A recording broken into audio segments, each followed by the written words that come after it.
1971 की जंग, वो पायलट जिसने राशिद मिन्हास के तैयारे को हाईजैक किया। ये बांग्लादेश की आजादी से 4 माह कबल की बात है, जब पाकिस्तानी फिजाइये में लड़ाका तैयारों के पायलट्स को तरबियत देने वाले मतियुर रहमान ने 1971 की जंग में मगरबी पाकिस्तान यानी मौजूदा पाकिस्तान के खिलाफ बगावत की। मतियुर रहमान ने सन 1971 की जंग के दौरान कराची से पाक फिजाइया का लड़ाका तैयारा अगवा करके इंडिया ले जाने की कोशिश की, मगर वे इस कोशिश में नाकाम रहे और तैयारा इंडिया की सरहद के करीब गिरकर तबाह हो गया, जिसके नतीजे में वो अपने जेर तरबियत पायलट राशिद मिन्हास के साथ हलाक हो गए। इस वाकये के बाद पाकिस्तान ने राशिद मिन्हास को मुल्क के सबसे बड़े फौजी एजाज निशाने हैदर से नवाजा, जबकि दूसरी जानब बांग्लादेश ने मतियुर रहमान को अपने मुल्क के फौजी एजाज बेर शिकस्त यानी बेहतरीन बहादुर हीरो से नवाजा। मतियुर रहमान का तल्लुक मशरकी पाकिस्तान के एक मुतवस्सत खानदान से था। वो 21 फरवरी 1945 को ढाका के करीब रमना नगर में पैदा हुए और वहीं के प्राइमरी स्कूल में तालीम हासिल की, जिसके बाद उन्हें मगरबी पाकिस्तान में सरगोदा के PAF पब्लिक स्कूल में दाखिल करवाया गया। 12वीं जमात के बाद अगस्त 1961 में उन्होंने पाकिस्तानी एयर फोर्स में शमूलियत इख्तियार की। उन्हें जून 1963 को general duty pilot branch commission किया गया और वो 1971 की जंग से कबल पायलटों को तरबियत देने के फराइज सर अंजाम दे रहे थे। दूसरी तरफ राशिद मिन्हास तकसीम हिंद के बाद 17 फरवरी 1951 को कराची में पैदा हुए और 1969 में उन्होंने PAF अकेडमी सालपुर को ज्वाइन किया, जहां उन्हें हार्वर्ड और T-37 तैयारे उड़ाने की तरबियत दी गई। पाकिस्तानी एयरफोर्स के तारीखदान कैसर तुफैल अपनी एक तहरीर ब्लूबर्ड 116 इज हाईजैक्ड में लिखते हैं कि कराची में तैनात बंगाली अफसरों को एहसास हो गया था कि पाकिस्तानी इंटेलिजेंट उन पर नजर रखे हुए हैं। इन बंगाली अफसरान ने तय किया कि वो एयर बेस पर मौजूद अफसरान के साथ दोस्ताना ताल्लुकात जारी रखेंगे और आपस में कभी एक साथ नहीं मिलेंगे, लेकिन अंदर ही अंदर ये मंसूबा बना कि वो पाकिस्तान जंगी तैयारी को हाईजैक करके इंडिया ले जाएंगे। शुरू में 1 या 2 F-86 हाईजैक करने का मंसूबा बना, मगर उन्होंने उसे तर्क कर दिया क्योंकि ज्यादा लोगों की मौजूदगी से शक पैदा हो सकता था।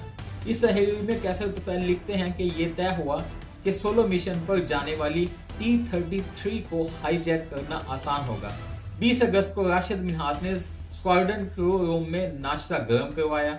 उन्हें उस रोज उड़ान पर नहीं जाना था क्योंकि तन्हा जाने के लिए कराची के आसपास मौसम खराब था, लेकिन अचानक मौसम बेहतर हुआ और राशिद मिन्हास से कहा गया कि वो उड़ान की तैयारी करे। कैसर तुफैल लिखते हैं कि राशिद मिन्हास अपना नाश्ता बीच में छोड़कर फ्लाइट लेफ्टिनेंट हसन अख्तर से परवाज की ब्रीफिंग लेने के लिए गए। उन्होंने उड़ान के कपड़े पहने, जल्दी से 2 गुलाब जामुन खाए और कोका कोला के 2-3 घूंट पिए। मतियुर रहमान के मुतल्लक पाकिस्तानी हुकाम का दावा रहा है कि 20 अगस्त को जब राशिद मिन्हास मतियुर रहमान के साथ तरबियती प्रवास पर थे तो मतियुर रहमान ने उन्हें तैयारी में खराबी का इशारा किया और उन्हें क्लोरोफॉर्म सुंघा कर नीम बेहोश कर दिया। इसी दौरान मतियुर रहमान ने जमीन पर मौजूद अपने साथियों से कहा कि वो उनके अहले खाना को कराची में इंडियन हाई कमीशन पहुंचाएं, क्योंकि वो पाकिस्तान एयरफोर्स का तैयारा इंडिया लेकर जा रहे हैं। पाकिस्तानी फौज के शोबा ताल्लुकात आमा ISPR की जानिब से शाया करदा किताब मून ग्लैड के मुताबिक 20 अगस्त 1971 राशिद मिन्हास तन्हा T-33 की दूसरी परवाज के टेक ऑफ के लिए तैयार थे। उन्होंने इंजन चलाया और तमाम हिफाजती तदाबीर की यकीन दहानी की। ग्राउंड पर अमले ने उन्हें थम्स अप का इशारा किया, यानी वो उड़ान भर सकते थे। जैसे ही उन्होंने उड़ान भरने की तैयारी पकड़ी तो एक Bengali instructor pilot flight lieutenant Matiur Rahman ने उन्हें रुकने का इशारा किया। राशिद मिन्हास को लगा कि आखिरी लम्हात पर उन्हें कोई एडिशनल ब्रीफिंग मिलने के लिए जा रही हैं, तो उन्होंने तैयारा रोक लिया। मूनग्लैड में लिखा है कि मती खुली हुई कनोपी के जरिए पीछे कॉकपिट से जबरदस्ती अंदर दाखिल हुए, तैयारे का कंट्रोल छीन लिया और उड़ान भर के तैयारे का रुख इंडिया की तरफ कर लिया। इससे पहले कि राशिद मिन्हास कुछ समझ पाते, तैयारा रनवे पर दौड़ने लगा। कैसर तुफैल लिखते हैं कि मिन्हास सिर्फ इतना कर पाए कि उन्होंने 11:28 पर एयर ट्रैफिक कंट्रोल को पैगाम भेजा कि उनके तैयारे को हाईजैक कर लिया गया है। उनके मुताबिक मती ने मुमकिन तौर पर राशिद मिन्हास पर दबाव डालने के लिए पिस्तौल का सहारा लिया, वरना खतरा देखते ही इंजन को ऑफ भी किया जा सकता था। बंगाली अफसर कैप्टन फरीद ने अखबार डेली स्टार के लिए 2006 की एक तहरीर में लिखा कि मैं देख सकता था कि दोनों पायलट तैयारे के कंट्रोल के लिए आपस में लड़ रहे हैं। मुझे उस वक्त मालूम हो गया था कि मतीउर रहमान इंडिया जाने की कोशिश कर रहे हैं, क्योंकि उन्होंने ना पैराशूट पहन रखा था ना हेलमेट। तैयारे की हाईजैकिंग पर एयरबेस में अलर्ट जारी किया गया। पाकिस्तानी पायलट सज्जाद हैदर ने अपनी किताब फ्लाइट ऑफ द फैल्कन में लिखा है कि राशिद के पास टेक ऑफ रोकने के लिए मुतअद्दिद ऑप्शंस मौजूद थे, ताहम वो ऐसा नहीं कर सके। मतीउर रहमान खासे तजर्बाकार पायलट थे और उन्होंने रडार से बचने के लिए फ्लाइट की सतह जो है वो नीचे रखी, जिसकी बदौलत पीछे रवाना किए गए तैयारे उनको तलाश ना कर सके। ताहम बाद अज़ान दोपहर के वक्त मकामी पुलिस स्टेशन से फोन मौसूल हुआ कि एक तैयारा हादसे का शिकार हुआ है। एयर इन्वेस्टिगेशन बोर्ड की तहकीकात में कहा गया कि परवाज के दौरान कैनोपी को लॉक नहीं किया गया था। वो बाहरी हवा के दबाव में कुछ देर अपनी जगह रुकी रही, फिर परवाज के दौरान उड़ गई और ये तैयारे के पिछले हिस्से से टकराई, जिससे तैयारा नाक के बल नीचे गिरा। शायद इसी वजह से मती कॉकपिट से बाहर जा गिरे, क्योंकि उन्हें सेफ्टी बेल्ट बांधने का भी टाइम नहीं मिला था।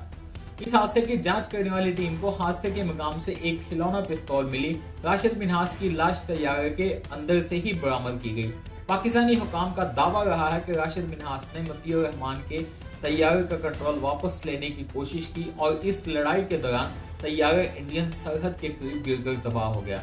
राशिद मिन्हास ने जानबूझकर तैयारे को नीचे गिराया और ठट्ठा के करीब हादसा हुआ। पाकिस्तानी तफ्तीशकारों ने बाद अज़ां अपनी तहकीकात में बताया कि मतीउर रहमान तैयारे के साथ इंडिया जाना चाहते थे, ताकि वो बांग्लादेश में अपने साथियों की हिमायत कर सकें। एयर इन्वेस्टिगेशन बोर्ड के सरबराह ग्रुप कैप्टन जहीर हुसैन का भी मानना था कि नौजवान और कम तजर्बाकार राशिद मिन्हास कॉकपिट में फ्रीज हो गए होंगे। जब उस वक्त के फौजी सदर याहिया खान को पूरी कहानी सुनाई गई तो उन्होंने कहा कि ये लड़का निशाने हैदर से कम का हकदार नहीं। बाद में हुकूमत पाकिस्तान ने राशिद मिन्हास को आला तरीन फौजी एजाज निशाने हैदर से नवाजा। राशिद मिन्हास PAF के वाहिद रुकन और सबसे कम उम्र शख्स हैं जिन्हें पाकिस्तान में आला तरीन फौजी एजाज निशाने हैदर से नवाजा गया। बांग्लादेश की तारीख पर लिखने वाले मुसन्नफ रफी अल आलम अपनी तहरीर अनफॉरगेटेबल हीरोज ऑफ बांग्लादेश में लिखते हैं कि मतीउर रहमान ये बर्दाश्त नहीं कर पा रहे थे कि वो अपनी सरजमीन पर बतौर पायलट बमबारी करेंगे। ताहम खानदान की तरफ से रुकावट के बायस उस वक्त जंगे आज़ादी में उनके लिए शमूलियत भी नामुमकिन थी। रफीउल आलम के मुताबिक मतीउर रहमान ने मगरबी पाकिस्तान के खिलाफ बगावत के लिए खुफिया mission code name blue bird का फैसला किया। कोई भी रडार हाईजैक किए गए T-33 को ट्रैक ना कर सका, क्योंकि उन्होंने उसे बहुत कम बुलंदी पर उड़ाया। मतीउर रहमान उसे गुजरात की एयरफील्ड तक ले जाना चाहते थे, मगर वो उसमें नाकाम रहे। वो लिखते हैं कि मतीउर रहमान की लाश हादसे के मुकाम से करीब मिली थी। रफीउल आलम ने मजीद लिखा कि उन्हें मसरूर एयरबेस में 4th क्लास मुलाजमीन के कब्रिस्तान में दफनाया गया। एयरफोर्स ने 1 माह के लिए उनकी अहलिया और 2 बेटियों को कैद रखा और 29 सितंबर 1971 को रिहा कर दिया। बांग्लादेश की आजादी के बाद मतीउर रहमान को वीर शिरस्तरा का एजाज दिया गया, जबकि जेसोर में बांग्लादेश एयरफोर्स का फिजाई अड्डा उनके नाम किया गया। मती की बाकियात को इब्तदा में पाकिस्तान के शहर कराची में सुपुर्द खाक किया गया था। ताहम बांग्लादेश की हुकूमत के मुतालबे पर सन 2006 में पाकिस्तान ने मतीउर रहमान की बाकियात बांग्लादेश को वापस की और बांग्लादेश के क़याम के 35 साल बाद उन्हें ढाका में फौजी एजाज के साथ दोबारा दफनाया गया।